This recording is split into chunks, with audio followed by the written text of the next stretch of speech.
এবং এই জামাত ইসলামী এক্স্যাক্টলি তাই করেছে।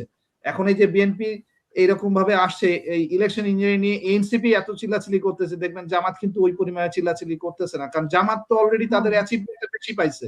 তারা যদি অ্যাচিভমেন্ট করতে চাইতো সে 80, সে তো পাইছে 100, কারণ সে যে পপুলারিটি সংখ্যা ভোট পেয়ে গেছে, সে তো নিশ্চিত যে নেক্সট যদি কোনো ইলেকশন হয় সেই ইলেকশনে সে 100% জিতবে, সে তো অলরেডি এই ইলেকশনে নিশ্চিত হয়ে গেছে, তার তো অলরেডি যেটা পাওয়ার সে পেয়ে গেছে।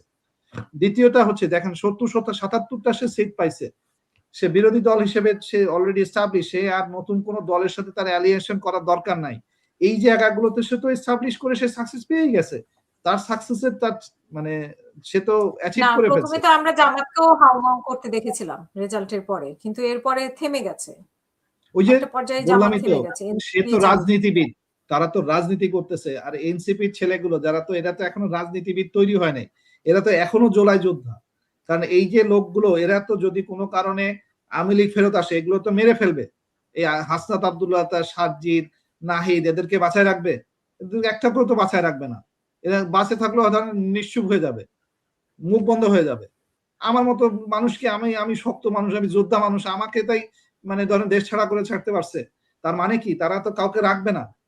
তো আওয়ামী লীগকে কোনোভাবেই বাংলাদেশে আর নতুন করে রিইনস্টল করতে দেয়া যাবে না, এই স্ট্যান্ডটা আগে বিএনপি কে প্রমাণ করতে হবে। এবং দ্বিতীয়টা হচ্ছে ইন্ডিয়ান হ্যাজিমনিটাকে ক্লিয়ার করতে হবে। সেই ক্লিয়ারটা কিরকম? ধরুন সেটা শুরুটা করতে হবে বিডিআর হত্যার রিপোর্ট পাবলিক করে দেয়া। বিডিআর হত্যার রিপোর্ট যখন পাবলিক হবে, সেখানে যে সকল অফিসারদের নাম আছে যে যারা এই ইন্ডিয়াকে হেল্প করেছে, এবং যে সকল রাজনীতিবিদের নাম আছে, তাদেরকে শাস্তিযোগ্যভাবে বিচারের যে চার্জশিটে নিয়ে যেতে হবে। যখন এইটা চার্জশিটে যাবে, তখনই প্রমাণিত হলো যে আসলে আপনি আমাদের বক্তা, মানে আমাদের ভোকাল, মানে আমরা যারা আমার আন্দোলনের মূল জায়গাটা হচ্ছে বিডিআর হত্যা নিয়ে কথা বলা। বিডিআর এর মেজর তানভীরের মিসেস, উনি গত পরশুদিন আমাকে ফোন দিয়ে বললেন যে আপনার পচা সম্মুখে কই, আপনি তো আমাদের মানে রিপ্রেজেন্টেশন। আমার কথা হচ্ছে যে আমি দেশকে রিপ্রেজেন্ট করতে যে, আসলে দুর্নীতিকে রিপ্রেজেন্ট করতে যে, আমার মূল যে জায়গাটা ছিল বিডিআর হত্যা মামলা নিয়ে আমি যে আন্দোলনটা করি, সেই আন্দোলনটা পিছাই গেলাম কেন? কারণ হচ্ছে আমার তো কোনো প্ল্যাটফর্ম নাই, আমি তো রাজনীতি করি না। তার মানে আমার চাওয়া জায়গাটা হচ্ছে আমি মিলিটারি থেকে আসছি, আমি মিলিটারি আন্দোলন থেকে আসছি, কিন্তু মিলিটারি তো আসলে আন্দোলন করতে পারে না। মিলিটারিতে আমাদের আন্দোলন শেখানো হয় না, আমাদেরকে শেখানো হয় ডিসিপ্লিন। আমরা ডিসিপ্লিন হইতে আন্দোলন করতে যে ইনডিসিপ্লিনের সাথে পেরে উঠতেছি না। কিন্তু আমি তার মধ্যেও আমি খুব স্পেসিফিকলি মানে আমি বিএনপি কে এবং স্পেশালি তারেক রহমান সাহেবকে, ওনাকে প্রধানমন্ত্রী হিসেবে উনি জয়েন করার পরে উনি কমিট করেছিলেন, মানে আমার এই যে পেজে আজকেও একটা ভিডিও দিয়েছি যে উনি কমিট করেছিলেন যে উনি ক্ষমতায় আসার প্রথম উনি বিডিআর বিচার করবেন। তার বিডিআর বিচারের প্রথম স্টেপটা হচ্ছে যে রিপোর্টটা আছে সেই রিপোর্টটাকে পাবলিক করা। কিন্তু রিপোর্টটাকে যদি পাবলিক না করেন, এটাকে যদি ম্যানিপুলেট করে ধান্দাবাজি কোনো বিচার হয়, আমরা তো সেটা মানবো না। এইটা ওনাকে বুঝতে হবে। আমি সাক্ষী দিয়েছি, আমার সাক্ষী তো আমি বদলাবো না, আমি তো রাজসাক্ষী ওখানে। আমি সিসিটিভি ফুটেজটা জেনারেল মইনুলকে দিয়েছিলাম, সেই জেনারেল মইনুল এই সিসিটিভি ফুটেজটাকে কারাপ করেছে। সেইখানে তো প্রমাণিত থাকতো যে কারা কারা এখানে অরিজিনালি কারা ফায়ার করেছে, এটা কি ইন্ডিয়ার সোলজাররা এর মধ্যে ছিল কিনা, ইন্ডিয়ার, এটা তো প্রমাণিত করা যেত। সেই প্রমাণকে যারা ধ্বংস করেছে, এই যে স্বরাষ্ট্র মন্ত্রী উপদেষ্টা ছিলেন জেনারেল জাহাঙ্গীর, উনি তো সরাসরি জড়িত এটার এই আলামত ধ্বংস করার ব্যাপারে। ওনার তো এটা শাস্তিযোগ্য অপরাধ। এই শাস্তিযোগ্য অপরাধের যদি উনি বিচার না করেন, তাহলে তো আবার আন্দোলন হতেই পারে, এটা তো খুব স্বাভাবিক। উনি যদি বলেন যে ইনকলাব জিন্দাবাদ, এই শব্দটা নিয়ে যদি ওনাদের অ্যালার্জি থাকে, আমিও তো তাহলে ওই দলে এখন আছি। কারণ আমি কেন ইনকলাব জিন্দাবাদ কেন আমার জন্য দরকার? কারণ হচ্ছে আমি তো জয় বাংলা বলে ইন্ডিয়ান হয়ে যাব না। জয় বাংলা বললে তো এখন ইন্ডিয়া। আমি যদি এইভাবে বলি যে জয় বাংলা শব্দটা তো বাংলাদেশি না, এটা তো ইন্ডিয়ান শব্দ, তাহলে আমিও তো ওটা নিব না। I can say like that. যদি আমি ইনকলাব জিন্দাবাদের বাংলা অর্থ কি? ইনকলাবের বাংলা অর্থ কি? বাংলা অর্থটা বলা যায় না? মানে বাংলা অর্থ কি? আপনি যখন ডায়লগ বলেন, আপনি রাজনৈতিক ডায়লগ বলেন, ভাইরাল ডায়লগ মানে যে আপনি যদি সংজ্ঞাতে যান, উইকিপিডিয়াতে ভাইরাল ডায়লগ যান, দেখবেন যে ওখানে বলা হয় এটা হতে হবে short form and has to be an language যেটা সহজে উচ্চারণযোগ্য এবং সহজে প্রোনাউন্সিয়েশন করা যায়, এবং যেটার ম্যাক্সিমাম লোক যে শব্দের সাথে পরিচিত। এখন আসেন ইনকলাব জিন্দাবাদ, ইনকলাব শব্দটা, জিন্দাবাদ শব্দটাই আন্দোলনের জন্য এই ভারতবর্ষের শুরুতেই হয়েছে। এই ভারতবর্ষ ইনকলাব জিন্দাবাদ শব্দ দিয়ে ভারতবর্ষ স্বাধীন হয়েছে ব্রিটিশের কাছ থেকে। তাহলে মানুষের সাইকোলজিতে ওইটা আন্দোলনের জন্য ভাইব্রেন্ট। তো ওই জন্য ওইটাই ইনসাফের না, এবং এইটা হাদির মঞ্চ থেকে, ইনকলাব মঞ্চ থেকে যদি এসে থাকে, রাইটলি রাইট জায়গা থেকে এসেছে। কারণ এদের একটা এজেন্ডা ছিল যে কোনো ইন্ডিয়ান হেজিমনিকে ফেরত আনতে দেওয়া যাবে না। কারণ ইন্ডিয়ান হেজিমনিকে ফেরত আনতে দেওয়া যাবে না মানে হচ্ছে ওই সময় যারা ওই ব্রিটিশ বিরোধী আন্দোলন করছিল, দ্যাট ওয়াজ মুসলিমস।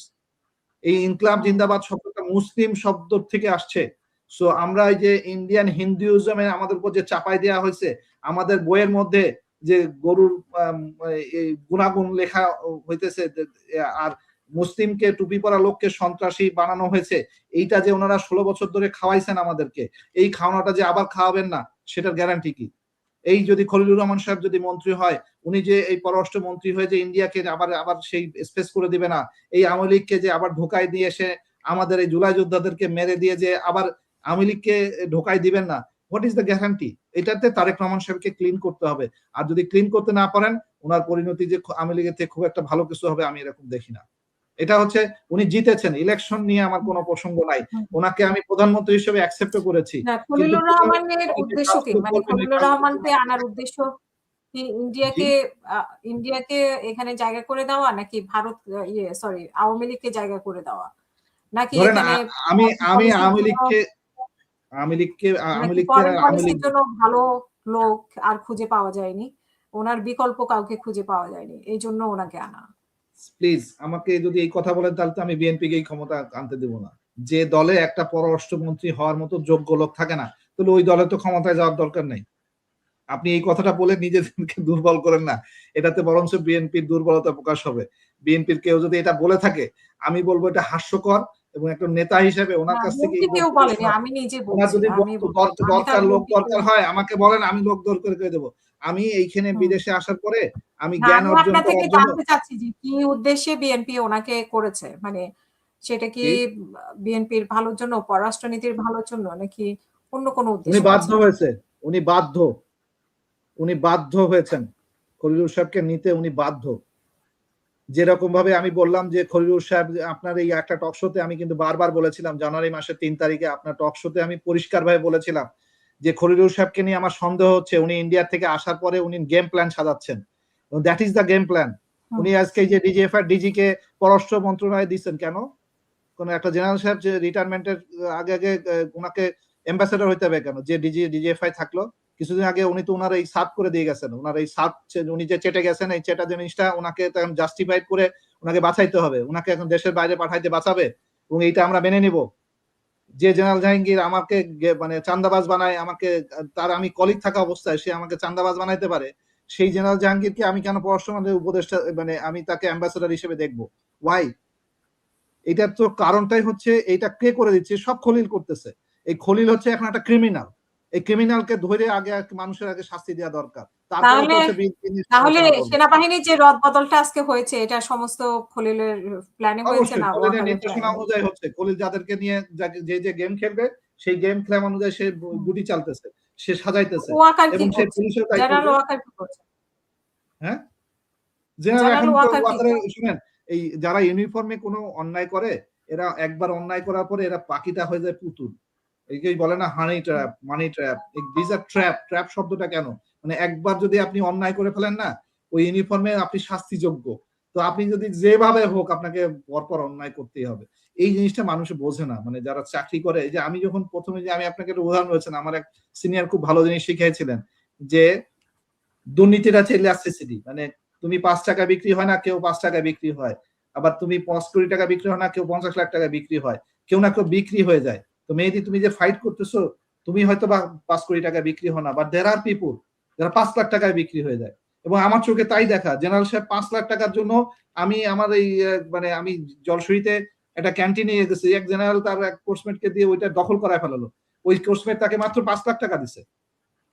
তার মানে একটা জেনারেল 5 লাখ টাকায় বিক্রি হতে পারে। আমি তো ঘৃণা করি, কারণ আমি মাসে 5 লাখ টাকা কামাই, তার কেন 5 লাখ টাকা বিক্রি হতে হবে? ভাই মানে এই এত কোনো নিচে নামতে হবে? তো আমি একটা মেজর হিসেবে চাকরি ছেড়ে দিয়েছি। আমার গার্ডস আছে যে আমি বাইরে যে ইনকাম করে খাইতে হবো। যে ইকবাল করিম ভুইয়া খুব নাম করা ব্যক্তি সাক্ষ্য দিচ্ছেন এবং দুনিয়াতে বলে বেড়াইতেছেন যে আমি চেষ্টা করেছি দুর্নীতি এদের আওয়ামী লীগে। তো উনি চাকরিটা ছেড়ে দিয়ে দেখান যাননি কেন? উনি কেন অন্যায়ের পার্ট হইতে গেছে? ওনাকে নিয়ে আজকে এত বড় বড় গল্প শোনাইতেছে কেন? ওনাকে একটা ক্ষমতায় নিয়ে আসবে যদি বেকায়দা পড়ে, এই হয় কি রয়েরা এরা প্ল্যান বি সি ডি সব সাজায় রাখে। যদি ধরেন আজকে বিএনপি ফল করে তাহলে কি করবে? তাহলে আর্মিকে নিয়ে আসবে, আর্মি নিয়ে আসলে প্রেসিডেন্ট কারে বানাবে, এই প্রত্যেকটা প্ল্যান আরো 6 মাস 1 বছর আগে থেকে কাজ করতে থাকে। এখন ইকবাল করিম ভুইয়ারে ভালো মানুষ বানাইতেছে, কারণ দুদিন পরে তারে প্রেসিডেন্ট বানানো হতে হবে বা মানুষের কাছে অ্যাকসেপ্টেবিলিটি করা লাগবে। হ্যাঁ, আমাদের মতো মানুষকে তো তারা মানে পারলে ওই যে বললাম আমার বাসায় অ্যাম্বুলেন্স পাঠাচ্ছে আর সাদা কাপড় পাঠাইতেছে যে তুই মরবি কিন্তু। তো এ ভাই এত মরার ভয় থাকলে কি আর কথা বলি নাকি? এত বোকার মতো এই কাজগুলো কেন করে তারা? এক হাদিকে মেরে সহ্য নিতে পারতেছে, হজম করতে পারতেছে। এক হাদি ইনকলাব মঞ্চ দাঁড় করায় মানে মানুষের হৃদয়ের মধ্যে এই শব্দ নিয়ে চলে আসছে। এই শব্দকে ওনারা যত বিরোধী করবে, দেখেন আমি বললাম তো যে আপনাকে আমি বারবারই বলি আপনার টক শোতে, আমি বিএনপির ঘরের লোক। আমি ওনাদের শুধরাইতে চাচ্ছি। জি। ওনারা আমরা একটু সঠিক